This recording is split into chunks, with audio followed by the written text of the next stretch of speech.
Hello everyone, welcome back to our channel G10 classes. तो हम लोगों ने एक काफी लंबा कह सकते हैं ड्यूरेशन आपके साथ बिता लिया है। अगर आप हमारे साथ अप टू डेट हैं कि हमारी कौन सी वीडियो कब अपलोड हो रही है, तो काफी एक लंबा रास्ता हम लोगों ने तय कर लिया है। तो उसी लंबे रास्ते पे तय करते हुए हमारा आपसे जो कि एक प्रॉमिस था कि we will complete your syllabus on time और बिफोर टाइम टू। तो उसी लंबे रास्ते पे हम आपके साथ आगे चलते हुए जो क्लास 12 की मैथमेटिक्स थी उसमें हम लोगों ने शुरू किया था मैट्रिसेस से। रिलेशन वगैरह अलग चीज थी। जो हम लोगों ने शुरू किया था इस पर्टिकुलर यूनिट में कि हम लोगों ने मैट्रिसेस पढ़ा, क्या होती है, टाइप्स ऑफ मैट्रिसेस, कहाँ कहाँ यूज होता है, क्या प्रॉब्लम्स आती हैं। उसके बाद पढ़ा हम लोगों ने डिटर्मिनेंट क्या होता है, काफी कुछ पढ़ा डिटर्मिनेंट के बारे में, डिटर्मिनेंट के एप्लीकेशन पढ़े। फिर हम लोगों ने देखा कि मैट्रिक्स का इनवर्स कैसे निकलता है with the help of determinant. मतलब डिटर्मिनेंट से भी निकाल सकते थे, एलिमेंट्री ट्रांसफॉर्मेशन से भी निकाल सकते थे। ये सारी चीजें हम लोगों ने पढ़ी। बचपन से हम लोग चीजें पढ़ते आ रहे हैं। बचपन से चीजों में क्या रहता था, मैथ्स में क्या चीज बच्चों को सबसे ज्यादा डराती थी?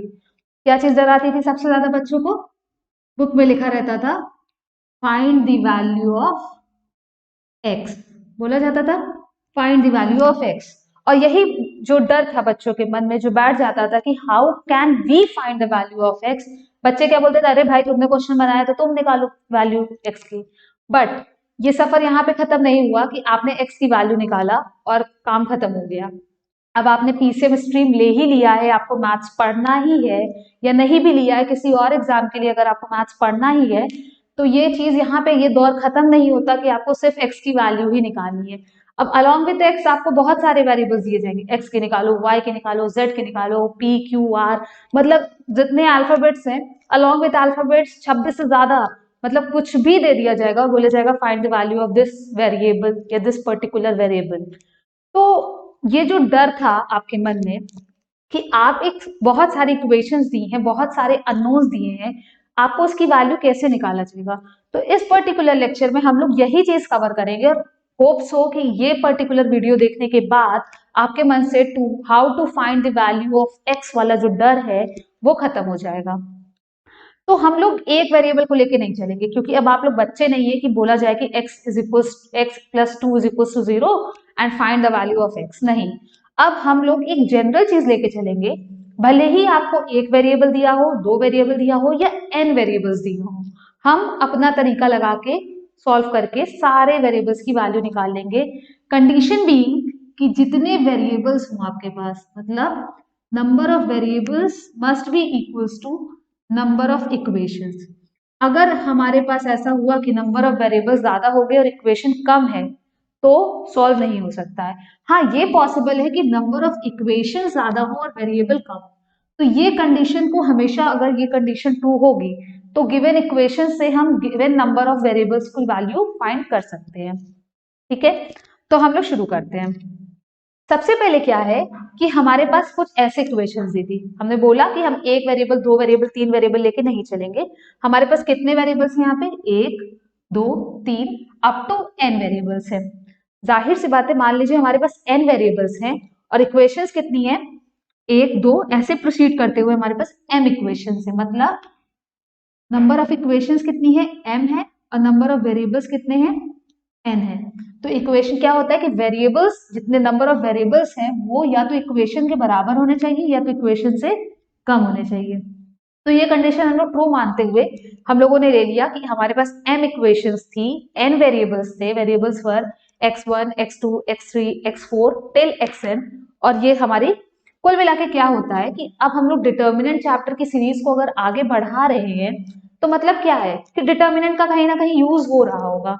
नहीं तो क्यों हम लोग इसी सीरीज में इस चैप्टर को इंक्लूड करते। तो हम लोग क्या करेंगे कि हम लोग पूरे चीज को एक मैट्रिक्स के फॉर्म में रिप्रेजेंट करेंगे। हाउ? सबसे पहले हम एक बनाएंगे कोफिशिएंट मैट्रिक्स, या कोफिशिएंट की मैट्रिक्स बनाएंगे, कोफिशिएंट्स मैट्रिक्स, जिसको हम लोग किससे रिप्रेजेंट करेंगे? ए से रिप्रेजेंट करेंगे।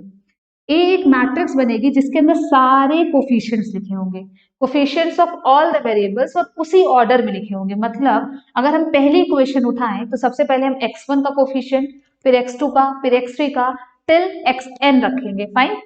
तो यहाँ पे हम लोगों ने क्या लिखा? a11, a12, a13, कहाँ तक? A1n तक। तो कितने कॉलम्स हो गए यहाँ पे? n कॉलम्स हो गए। यहाँ पे लिखेंगे नंबर ऑफ कॉलम्स। फाइन। अब इसके बाद, अब जैसे अगर हमने पहले x1 का कोफिशिएंट रखा है तो अगली रो जब लिखेंगे तो हम उसी ऑर्डर में कोफिशिएंट्स को लिखेंगे। तो अगली रो में क्या लिखाएगा? A21, A22, A23, sorry A23 till A2n। इसी तरह से करते जाएंगे। और हमारे पास कितनी इक्वेशन है? m इक्वेशन है। तो अगर हमारे पास m इक्वेशन है तो हमारी जो आखिरी रो होगी वो क्या होगी? इसके कोफिशिएंट्स होंगे, mth इक्वेशन के कोफिशिएंट होंगे। a m1, a m2, a m3, a mn। कितनी रोज हो गई? m। तो मैट्रिक्स का ऑर्डर क्या हो गया? m cross n। फाइन। अब हम लोग क्या करेंगे? अब हम लोग बनाएंगे एक मैट्रिक्स जो कि वेरिएबल्स की मैट्रिक्स होगी, जो कि क्या होगी? वेरिएबल्स की मैट्रिक्स होगी। और वेरिएबल्स की मैट्रिक्स का ऑर्डर होगा हमारा, कितने वेरिएबल्स है हमारे पास? n वेरिएबल्स हैं, n क्रॉस 1। ठीक है। लाइन से सारे वेरिएबल्स लिखेंगे। किस ऑर्डर में लिखेंगे? जिस ऑर्डर में हमने कोफिशिएंट्स लिखे उसी ऑर्डर में वेरिएबल्स लिखेंगे। कहां तक? xn तक। ठीक है। उसके बाद इज इक्वल्स टू के बाद जो चीजें हैं इनकी वैल्यूज पे डिपेंड करता है कि जो हमारा सिस्टम ऑफ इक्वेशन है वो होमोजीनियस है कि नॉन होमोजीनियस है। अगर b1, b2, b3, bn till bn सब कुछ जीरो हो जाता है तो सिस्टम कैसा हो जाता है? होमोजीनियस। और अगर नहीं होता तो सिस्टम कैसा है? नॉन होमोजीनियस है। फाइन। तो यहाँ पे एक मैट्रिक्स बनेगी, matrix of coefficients, sorry coefficients नहीं, जो भी हमारे कांस्टेंट टर्म्स हैं, और इनका ऑर्डर क्या होगा हमारा? m cross 1। ठीक है। m क्रॉस 1 होगा। अगर हमारा कोफिशिएंट्स की सॉरी जो कांस्टेंट टर्म है उसकी मैट्रिक्स का ऑर्डर m क्रॉस 1 है तो हम किस तरह से लिखेंगे सारे कोफिशिएंट्स को? किस तरह से लिखेंगे? एक मिनट, ये बी एम होगा y, क्योंकि m मैटर m हमारे पास वो है इक्वेशन है, b1, b2, b3 till bm। ठीक है। क्योंकि m इक्वेशंस थी तो b भी कितनी बार होगा? m टाइम्स होगा ना, b1, b2, b3, bm तक। और कितनी रोज हो गई? m रोज हो गई। कॉलम क्या है? एक है। फाइन। तीन मैट्रिक्स बनाया। पहली मैट्रिक्स बनाया हमने कोफिशिएंट्स की matrix, coefficients of all the variables की। दूसरी मैट्रिक्स बनाया हमने वेरिएबल्स की खुद ब खुद। और तीसरी मैट्रिक्स बनाया हमने कांस्टेंट टर्म्स की। अब अगर हम इस सारी चीजों को, इक्वेशन को कैसे रिप्रेजेंट कर सकते हैं? अगर आप ध्यान से देखिए तो मैट्रिक्स ए को अगर हम x मैट्रिक्स से मल्टीप्लाई करें तो हमारा b मैट्रिक्स आएगा। इस इक्वेशन में देखिए, अगर हम मल्टीप्लाई करेंगे, अगर हम लोग इसको इससे करेंगे तो क्या होगा? ये रो लेंगे, ये कॉलम लेंगे, a11 x1 plus a12 x2 plus a13 x3 plus dot dot dot plus a1n xn, सब ऐड होके आएगा। और इक्वल टू के बाद क्या आना चाहिए? जो बी मैट्रिक्स है वही आना चाहिए। और सबसे ताज्जुब की बात क्या है कि ऑर्डर भी वही है कि m क्रॉस n को n क्रॉस 1 से मल्टीप्लाई कर सकते हैं। क्यों? क्योंकि number of columns of matrix A is equals to number of rows of matrix X। और जो आंसर आएगा वो क्या आएगा? m क्रॉस 1 आ भी रहा है। ये हो गया।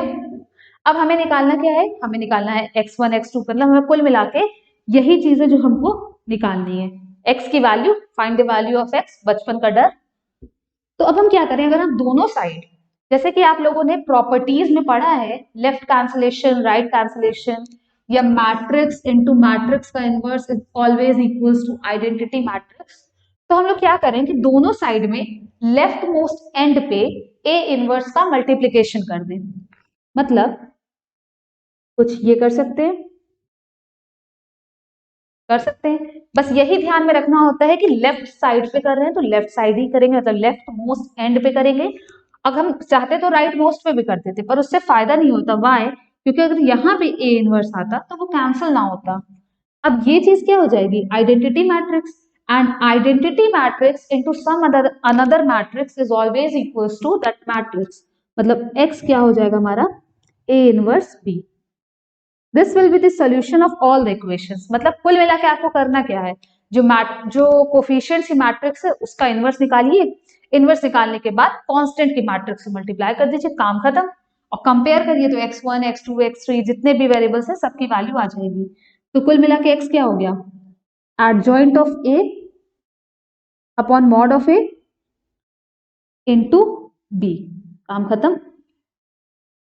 एग्जाम में इतनी लंबी चौड़ी कहानी करने का कोई मतलब नहीं। एग्जाम में आपको 3 वेरिएबल्स देगा मैक्सिमम, 3 वेरिएबल दिया, आपको कोफिशिएंट्स दिख रहे हैं, आप डायरेक्ट उठाइए मैट्रिक्स में लिखिए यहाँ पे ax is equals to b, उसके बाद a का इनवर्स निकालिए, वैल्यू पुट करिए, b से मल्टीप्लाई करिए, आंसर आपके सामने हो आएगा। अब बात ये आती है कि हर तरह की मैट्रिक्स से तो नहीं निकल जाएगा। If in case mod A 0 आ जाता है, मतलब मैट्रिक्स कैसी हो जाती है, सिंगुलर मैट्रिक्स हो जाती है। अगर सिंगुलर मैट्रिक्स हो गई तो कैसे x निकलेगा, इनवर्स ही नहीं निकलेगा, तो सिंगुलर मैट्रिक्स से सॉल्व नहीं होगा। तो अगर आप रिकॉल कर पा रहे हो कि जहां पे हम लोगों ने इनवर्स निकाला था, सॉरी इक्वेशंस को सॉल्व किया था, वहां पे हम लोगों ने देखा था कि सिस्टम 2 तरह का होता है। पहले तो आप नोट डाउन कर लीजिए वीडियो को पॉज करके, सो दैट मैं इरेज करते करते आपको बताती रहूं और टाइम वेस्ट ना हो आपका। होप सो आपने पॉज करके नोट डाउन कर लिया होगा।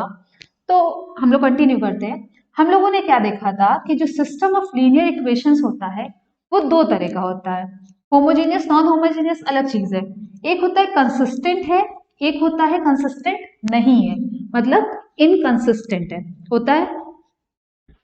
तो अगर हमारा मॉड ए जो है वो नॉट इक्वल टू 0 आता है, ठीक है, कंडीशन है, आप लोग नोट कर लीजिएगा, mod A is not equal to 0, इसका मतलब है कैसी इक्वेशन सिस्टम है, कंसिस्टेंट है। कंसिस्टेंट का मतलब क्या हुआ, सॉल्यूशन कैसा आएगा, यूनिक सॉल्यूशन आएगा, ठीक है, फाइन। अब उसके बाद आप लोग अगर रिकॉल कर पा रहे हो तो सॉल्यूशन यूनिक होता है, मेनी सॉल्यूशंस भी आते हैं कहीं कहीं पे, और कहीं कहीं पे होता है कि सिस्टम में सॉल्यूशन ही नहीं है, मतलब नो सॉल्यूशन आ रहा है, होता है। तो इसके बाद हम लोग चेक करते हैं कि अगर ये हुआ कि मॉड ए भी 0 आ गया तो फिर क्या करेंगे। अगर मॉड ए 0 आया तो हम लोग क्या निकालेंगे, देखिए इनवर्स निकालना ही है, एडजॉइंट ए निकालना ही है। तो हम लोग देखेंगे कि क्या adjoint A of A into B ये भी 0 आ रहा है। अगर adjoint of A into B, मतलब कुल मिला के मॉड ए क्या होता है, एक नंबर होता है, उसको हटा दिया जाए, मल्टीप्लाई तो इन्हीं दोनों को होना है। अगर adjoint of A into B भी इक्वल टू 0 आ जाता है, तब भी क्या होता है, सिस्टम हमारा कैसा होता है, कंसिस्टेंट होता है। सिस्टम हमारा कंसिस्टेंट होता है, पर इस केस में सॉल्यूशन कितने होते हैं, मेनी सॉल्यूशन, मतलब बहुत सारे सॉल्यूशंस आते हैं, फाइन। क्यों, क्योंकि वो कुछ 0 बाय 0 का फॉर्म बन जाता है, तो हम लोग क्या मान लेते हैं कि हट गया है, ऊपर 0 है ही, तो सोल्यूशन कैसे हो गए, मेनी सोल्यूशन हो गया। थर्ड केस क्या होता है कि मान लीजिए मॉड ए 0 है, but adjoint of A into B ये 0 के बराबर नहीं। अब ये सबसे बड़ी दिक्कत की बात आ गई कि न्यूमरेटर तो 0 है ही नहीं और डिनोमिनेटर 0 है, तो यहां पे सिस्टम कैसा हो जाता है हमारा, इनकंसिस्टेंट हो जाता है। और इस केस में हम लोग बोलते हैं कि नहीं भैया सॉल्यूशन एग्जिस्ट नहीं करेगा, there will be no solution, ठीक है। तो ये 3 कंडीशन आपको पहले चेक करनी पड़ती है कि क्या सॉल्यूशन एग्जिस्ट कर रहा है कि नहीं, बजाय इसके कि मैट्रिक्स इक्वेशन दिखी नहीं और मैट्रिक्स बना के सॉल्व करने लगे, पता चला एडजॉइंट निकाल लिया, बी से मल्टीप्लाई कर दिया, जब मॉड निकालने की बारी आई तो वो 0 आ गया। तो इसलिए पहले आप चेक कर लीजिए कि सिस्टम कंसिस्टेंट है, इनकंसिस्टेंट है।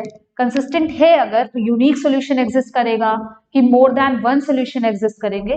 तो कुल मिला के ये 3 बेसिक कंडीशन है जो आपको यूज करनी है। तो सबसे पहले आप लोग वीडियो को पॉज करिए और इन तीनों इक्वेशंस को आप लोग नोट डाउन कर लीजिए। होप सो कि आपने नोट डाउन कर लिया होगा। तो अब आपको कुल मिला के सीरीज ऑफ स्टेप्स पता चल गए हैं जहां से आप ये सारी इक्वेशंस को सॉल्व कर सकते हैं। ये सारी इक्वेशंस को कैसे, कौन सी थी हमारी, नॉन होमोजीनियस इक्वेशंस थी, फाइन, नॉन होमोजीनियस ही थी इक्वेशन। क्यों, क्योंकि b1 b2 b3 कुछ ना कुछ एग्जिस्ट कर रहा था। अब हम लोग एक क्वेश्चन देख लेते हैं, हम आपको मैट्रिक्स बना के दिखा देंगे कि सिंपल तरीके से कैसे किया जाता है। वाई, क्योंकि एग्जाम में बैठ के इतना सोचने का टाइम नहीं रहता है कि बैठ के सोच रहे हैं कि कैसे मैट्रिक्स बनेगी। फॉर एग्जाम्पल अगर आपको दिया है x plus 2y plus 3z is equals to 10, 2x plus 7y plus 8z, ऐसे ही रैंडमली लिया है, might be possible mod A ही 0 आ जाए, बट मैं आपको सिर्फ इक्वेशन बना के दिखाना चाह रही थी। ठीक है, ये 3 इक्वेशन है। सबसे पहले 3 इक्वेशन 3 अननोन, कोई दिक्कत वाली बात नहीं है, ये वाली कंडीशन ट्रू है। अब क्या करेंगे हम लोग, सबसे पहले बनाएंगे क्या लिखेंगे हम लोग, लिखेंगे ax is equal to B. Fine, अब आपको सारा चीज पता है कि a क्या है, कोफिशिएंट्स का मैट्रिक्स है। कितने कोफिशिएंट्स हैं, 3, सॉरी कितने वेरिएबल्स हैं, 3, कितनी इक्वेशन है, 3, इसका ऑर्डर क्या होगा, 3x3 होगा। अब देखिए बात आती है कि जाहिर सी बात है कि 3x3 है, तो इसमें मल्टीप्लाई करें तो इसके नंबर ऑफ रोज तो 3 होंगे ही, कॉलम कितना होता है, 1 होता है, आंसर क्या आएगा, 3x1। ठीक है, ये चीज मन में करने वाली बात है। अब हम लोग ए मैट्रिक्स बनाते हैं। पहले देख लिया कि हाँ ठीक है, एक्स के नीचे एक्स है, वाई के नीचे वाई है, जेड के नीचे जेड है, तो क्या हो गया हमारा 1 2 3 2 7 8 3 2 5।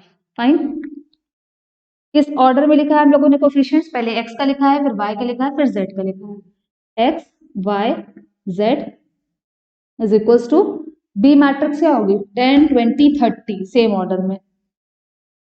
बस हो गया, आपको क्या करना है, इसका इनवर्स निकालना और इससे मल्टीप्लाई करना है, मतलब एक्स वाई जेड क्या होगा हमारा,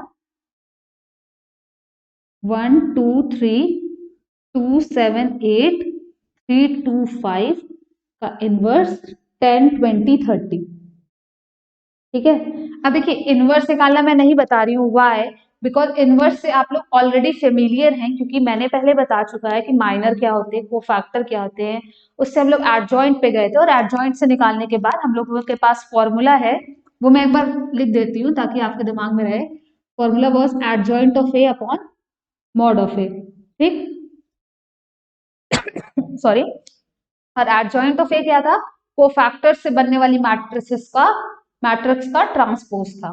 तो आप लोग कुल मिला के क्या करना है, इसका इनवर्स निकालना है, इससे मल्टीप्लाई करना है, एक मैट्रिक्स आएगी जिसका ऑर्डर होगा 3x1, कोफिशिएंट्स को कंपेयर मतलब एलिमेंट्स को कंपेयर करिए, एक्स की वैल्यू पता चल जाएगी, वाई की वैल्यू पता चल जाएगी, और जेड की वैल्यू भी पता चल जाएगी।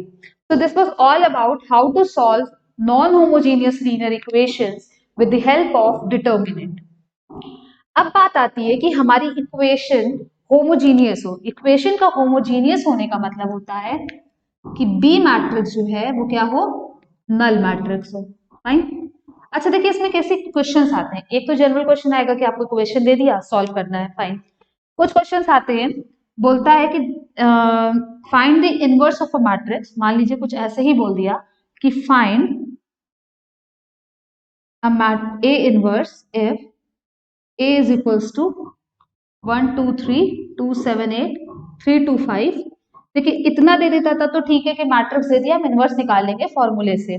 उसके बाद दे देता है if x plus 2y plus 3z is equals to 10, 2x plus 7y plus 8z is equals to 20 and 3x plus 2y plus 5z is equals to 30। कुछ इस तरह से दे देता है, तो उसमें कुछ पैनिक करने वाली बात नहीं है। क्यों दे देता है, वाई, बिकॉज जब इसके कोफिशिएंट्स आप लिखेंगे ना, तो इसके कोफिशिएंट्स लिखते ही ये वाली मैट्रिक्स बनेगी, इसलिए ही देता है कि आप यहां से यहां पहुंचिए, डायरेक्टली फॉर्मूला लगा के ना पहुंचिए। तो जस्ट टू चेक कि आपको दोनों चीजें आती हैं, आप इनवर्स भी निकाल लेते हैं, आप इक्वेशन भी सॉल्व कर लेते हैं, वो कुछ घुमा के क्वेश्चन इस तरह से दे दिया जाता है। ठीक है, अब हम लोग मूव करते हैं कि होमोजीनियस इक्वेशन क्या होती है। पहले तो वीडियो को पॉज करके आप क्वेश्चन नोट कर लीजिए। क्वेश्चन नोट करने से ये होता है कि आपके पास एक एग्जाम्पल रहता है कि हाँ आपको कैसे प्रोसीड करना है। ठीक है, लिख लीजिए। अब देखिए हम लोगों ने जितनी चीजें पढ़ी, हम लोगों ने क्या पढ़ा कि सब कुछ था नॉन होमोजीनियस के लिए। नॉन होमोजीनियस के लिए हम लोगों ने ये भी देख लिया था कि अगर मैट्रिक्स सिंगुलर हुई, मतलब मॉड ए जीरो हुआ, तब भी आप चेक कर लीजिए कि मेनी सॉल्यूशन एग्जिस्ट कर रहे हैं कि इनकंसिस्टेंट है। अगर देखिए ये चीज तो सबसे बेसिक है, mod A not equal to zero, तब तो अपना हम तुरंत सॉल्व कर देंगे उठा के। मॉड ए जीरो के बराबर आ गया तो फिर हमें ये वाली कंडीशन चेक करनी पड़ेगी। फाइन, अगर ये कंडीशन चेक की और ये चीज ट्रू हो गई, मतलब ये नॉट इक्वल टू जीरो आ गया, तब तो कोई बात ही नहीं है, सॉल्यूशन एग्जिस्ट ही नहीं करना है, तो तरीका ढूंढने की कोई जरूरत नहीं है कि सॉल्यूशन आएगा क्या। मतलब कि ये कंडीशन सेकंड टाइम जब आप चेक करेंगे मॉड ए निकालने के बाद, तो आपको पता चल गया कि ये not equal to zero, solution है ही नहीं, तो हम कहाँ से निकाल देंगे भैया, हमको नहीं आता निकालने, मतलब है ही नहीं, निकालने आने वाली बात नहीं है। बचती है सिर्फ और सिर्फ एक ये चीज कि भैया सोल्यूशन है, बहुत सारे सोल्यूशन है, अब निकलेगा कैसे। तो इस वाली कंडीशन को एक बार हम लोग ध्यान से देखते हैं कि इस कंडीशन को अगर आप लोग याद कर पा रहे हो तो ये कंडीशन हम लोग सॉल्व कर चुके हैं। अब यहाँ पे क्या है कि बहुत सारे सॉल्यूशंस एग्जिस्ट कर रहे हैं। अब बहुत सारे सॉल्यूशन एग्जिस्ट करने का मतलब है कि हमको कुछ तो जनरल टर्म में बताना पड़ेगा, क्योंकि हम बहुत सारे हैं, बहुत सारों का कोई नंबर नहीं है, 10 है, 20 है, 50 है, 60 है, 70 है, हमें क्या पता कितने हैं। तो बहुत सारों को क्या होता है, जनरल टर्म में रिप्रेजेंट किया जाता है। अगर एक जनरल टर्म में रिप्रेजेंट किया जाता है तो मान लीजिए हम एक सिंपल सी मैट्रिक्स लेके चलते हैं, 4x minus 2y is equals to 3, कुछ ऐसे 4x minus 2y is equals to 3. I have to refer a particular book. Why? Because फिर दिक्कत हो जाती है। 6x minus 3y is equals to 5. ठीक है, टू इक्वेशंस, टू अननोन। पहले हम सारी मैट्रिसेस बना लेते हैं। a क्या होगा, 4 माइनस 2 6 माइनस 3, x हो गया हमारा xy, और फिर ये हो गया हमारा 3 5 हो गया। सबसे पहले हम लोग देखेंगे मॉड a, सीढ़ी उतरिए सीढ़ी चढ़िए, -12 प्लस -12, सॉरी -12 माइनस -12, क्या हो गया ये, 0। लो भैया मॉड ए तो 0 आ गया, मॉड ए 0 आ गया, मतलब अब दो चीजें हो सकती है, या तो मेनी सॉल्यूशंस विल एग्जिस्ट और नो सॉल्यूशन विल एग्जिस्ट। उसके लिए आपको सेकंड चीज तो चेक करनी ही पड़ेगी। तो आप निकालिए adjoint of A. Adjoint of A क्या होगा, कोफैक्टर्स की मैट्रिक्स का ट्रांसपोज। मैं डायरेक्ट कर रही हूँ, आप कोफैक्टर निकालिएगा या माइनर निकालिएगा, जिस भी स्टेप से प्रोसीड करना हो। कोफैक्टर निकलेगा -3, इस वाले एलिमेंट का निकलेगा -6, -2, और फिर इसका निकलेगा +4। ठीक है, देखिए मैंने बहुत डायरेक्टली किया, बट आप मत करिएगा। अगर आपका मतलब एक फ्लो बन चुका है, आपने बहुत सारे क्वेश्चंस कर लिए हैं, तो कोई बड़ी बात नहीं है, आप भी कर लेंगे। तो एडजॉइंट ऑफ ए क्या हो गया हमारा, -3 2 -6 4। आपको क्या करना है, एडजॉइंट ऑफ ए को b से मल्टीप्लाई करना है, मतलब कि -3 2 -6 4 और b इज 3 5। मल्टीप्लाई करिए, पहले तो देख लीजिए मल्टीप्लाई होगा, खैर 2 क्रॉस 2 है और ये 2 रो 1 कॉलम है, मतलब आंसर क्या आएगा 2 क्रॉस 1, -9 प्लस 10 और ये -18 रो कॉलम, -18 प्लस 20। क्या ये 0 के बराबर आ रहा है, तो ये तो नॉट इक्वल टू 0 हो गया। नॉट इक्वल टू 0 मतलब कि सॉल्यूशन एग्जिस्ट नहीं करेगा, नो सॉल्यूशन की केस आ गया, आया। तो ये हमारा चीज कैसा हो गया, नो सॉल्यूशन हो गया। अब अगर मान लीजिए कोई एक ऐसी इक्वेशन दे दिया जाए, मतलब हम लोग दूसरा चीज भी कंसिडर करके चलते हैं। दूसरा चीज इसलिए कंसिडर करके चलते हैं कि मान लीजिए मेनी सॉल्यूशन वाला केस ही आता। मेनी सॉल्यूशन वाला केस कैसे आ सकता था, हम लोग इक्वेशन को चेंज कर रहे हैं,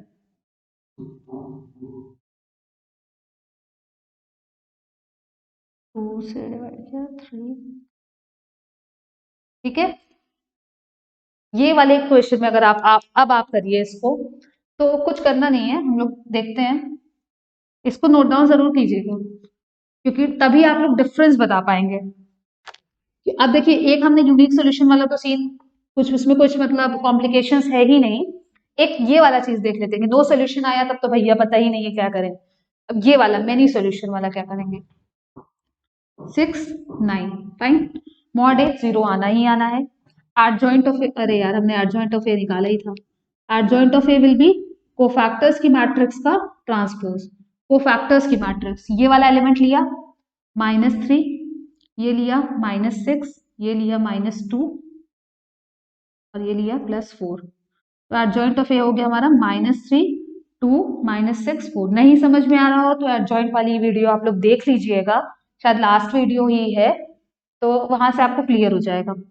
अब adjoint of A into B करेंगे, जस्ट टू चेक कि कंसिस्टेंट है कि नहीं है। -3 2 -6 4 और ये हो गया हमारा 6 9।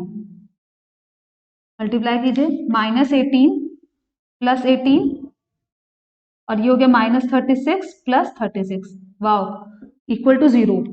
Adjoint of A into B is equal to 0, मतलब कौन से पे पहुंच गए हम लोग। अब तो भैया बहुत सारे सॉल्यूशन एग्जिस्ट करेंगे, बहुत सारे सॉल्यूशन एग्जिस्ट करेंगे तो कैसे निकालेंगे। बहुत सारे सॉल्यूशन एग्जिस्ट करने में देखो यहाँ पे तो 2 क्रॉस 2 है, कोई दिक्कत वाली बात नहीं है। लेकिन 3x3 होगी तब भी कोई दिक्कत वाली बात नहीं होगी। वहां हम क्या करते हैं, एक वेरिएबल को k मान लेते हैं। मान लीजिए हमने y को मान लिया k, किसी भी उठा के किसी भी इक्वेशन में रखिए तो यहाँ से x की वैल्यू क्या आएगी, 6 + 2k अपॉन 4, मतलब 3 + k अपॉन 2 हो गया। ये मैनी सोल्यूशन ही तो हुआ ना कि k की वैल्यू आप रखते जाइए, हजारों लाखों आपको एक्स वाई की वैल्यू मिलेगी। मेनी सॉल्यूशंस, नो लिमिट, कितनी भी के की वैल्यू उठा उठा के रखते जाइए, एक्स और वाई की इनफाइनाइट वैल्यूज आपको मिलती चली जाएंगी। इफ इन केस 3 वेरिएबल होते तब आप क्या करते, तब आप z को उठा के k रखते, k रख के आप इक्वेशन बनाते, 2 इक्वेशन बनती, 3 इक्वेशन बनती, 2 एक्स वाई के फॉर्म में, 2 को उठा के सॉल्व करते, एक्स वाई की वैल्यू निकालते, तीसरे में रखते, तो मतलब कुल मिलाकर z k होता ही x और y भी k के टर्म्स में आ जाता। So this was about many solution, कि जब बहुत सारे सॉल्यूशन एग्जिस्ट करेंगे। तो होप सो आपको नॉन होमोजीनियस क्लियर होगा कि आप मॉड निकाला, कंसिस्टेंसी चेक किया, कंसिस्टेंट है, तो फिर देखा कि यूनिक सॉल्यूशन है कि मेनी सॉल्यूशन है। मेनी सॉल्यूशन सॉल्व करने का तरीका हम लोग निकाल ही चुके हैं। अगर सिस्टम इनकंसिस्टेंट है तब तो सॉल्यूशन एग्जिस्ट करेगा ही नहीं, काम खत्म, हम लोग लिख देंगे नो सॉल्यूशन, हमारा काम हो गया, एग्जामिनर का काम है आपको नंबर देना। So this was about non-homogeneous. Note down जरूर कीजिएगा, स्क्रीनशॉट मत लीजिएगा प्लीज, नोट करिएगा। नोट करने से काफी फायदा रहेगा आपको, आपकी स्पीड बरकरार रहेगी, जो कि ऑनलाइन क्लास ने खराब कर दी है। क्लासेस ऑनलाइन हो रही है, एग्जाम्स ऑनलाइन नहीं होंगे। एग्जाम में आपको लिखना ही पड़ेगा और लिखने के लिए स्पीड होना जरूरी है, वरना आपका पेपर छूटने की चांसेस बहुत ज्यादा हो जाती है और फिर आप लोग बोलते हैं कि पेपर लेंदी आया था, और वो कोई एक्सक्यूज नहीं होता। और अगर आप दे भी रहे एक्सक्यूज उससे कोई फायदा नहीं है, नंबर तो आपके कट ही चुके हैं। अब हम लोग आते हैं homogeneous system of linear equations पे। होमोजीनियस में क्या होगा, हमने बताया कि बी जो है, बी मैट्रिक्स जो है, मतलब जो कॉन्स्टेंट्स की मैट्रिक्स बनी है, वो क्या हो गई हमारी, इक्वल टू 0 हो गई, काम खत्म, इक्वल टू 0 हो गई। अब हम इसमें चेक करेंगे मॉड ए, मतलब क्या बन गया हमारा, AX is equal to null matrix, B का तो काम ही खत्म हो गया। हम लोग चेक करेंगे मॉड ए, अगर mod A not equal to 0 हो तो सोल्यूशन क्या हो गया हमारा, हो जाएगा x is equal to 0, y is equal to 0, z is equal to 0। अगर मॉड ए 0 के बराबर आ गया तब सोल्यूशन कैसे निकलेगा, क्योंकि इनवर्स तो निकालने नहीं रहे हैं, क्यों, इनवर्स निकालने का कोई फायदा नहीं है, क्योंकि इज इक्वल टू के बाद एक नल मैट्रिक्स है। अब यहाँ पे क्या है कि जैसे mod A not equal to 0 आया तो this was the only solution, यही कहेंगे ना, ये कैसा है, ओनली सॉल्यूशन जो एग्जिस्ट करेगा इक्वेशन के लिए। अब मॉड ए 0 आ गया तो सॉल्यूशन कैसे निकालेंगे, तो सॉल्यूशन कैसे निकालेंगे, सिंपल, एक वेरिएबल को k मानेंगे, सब्सटीट्यूट करेंगे, x की वैल्यू निकालेंगे, y की वैल्यू निकालेंगे k के टर्म्स में, सिंपल, सॉल्व हो गया। सो ये कहाँ पे आएगा, जब मॉड ए की वैल्यू 0 के बराबर होगी। कुल मिला के क्या है, होमोजेनियस और नॉन होमोजेनियस हो, मॉड ए तो निकालना ही निकालना है, मतलब कोफिशिएंट्स की जो मैट्रिक्स होगी उसका डिटर्मिनेंट आपको निकालना ही निकालना है। उसके बाद आप प्रोसीड करेंगे, यूनिक है, नो सोल्यूशन है, मेनी सोल्यूशन है। यहाँ पे क्या है कि अगर होमोजीनियस है तो आप लोग चेक करेंगे मॉड ए, अगर मॉड ए 0 के बराबर नहीं है तब तो सबसे अच्छी बात है, सोल्यूशन क्या हो गया, x is equal to 0, y is equal to 0, z is equal to 0। But अगर बोल दिया हो जाए कि मॉड ए जो है वो 0 के बराबर है तो सोल्यूशन क्या होगा, आप लोग क्या करेंगे कि एक पर्टिकुलर वेरिएबल को कोई एक कांस्टेंट मान लेंगे और उस कांस्टेंट को मानने के बाद तीनों इक्वेशंस में रिप्लेस करेंगे कांस्टेंट को, फिर किसी भी 2 इक्वेशन को उठा के सॉल्व करेंगे और वहां से x y की वैल्यू कांस्टेंट के टर्म्स में निकाल लेंगे। So this was all about solution of simultaneous linear equation। Equation में कितने भी वेरिएबल्स दिए हो, इक्वेशन में 3 वेरिएबल जनरली आता है, 3 से ज्यादा नहीं आते, 2 भी आ गया, 2 आ गया तो लॉटरी है। तो होप सो कि ये चैप्टर आपको क्लियर होगा, तो जल्दी से सारे क्वेश्चंस कंप्लीट कीजिए और कमेंट सेक्शन में डाउट्स पूछते रहिए। Thanks for watching the video, have a good day.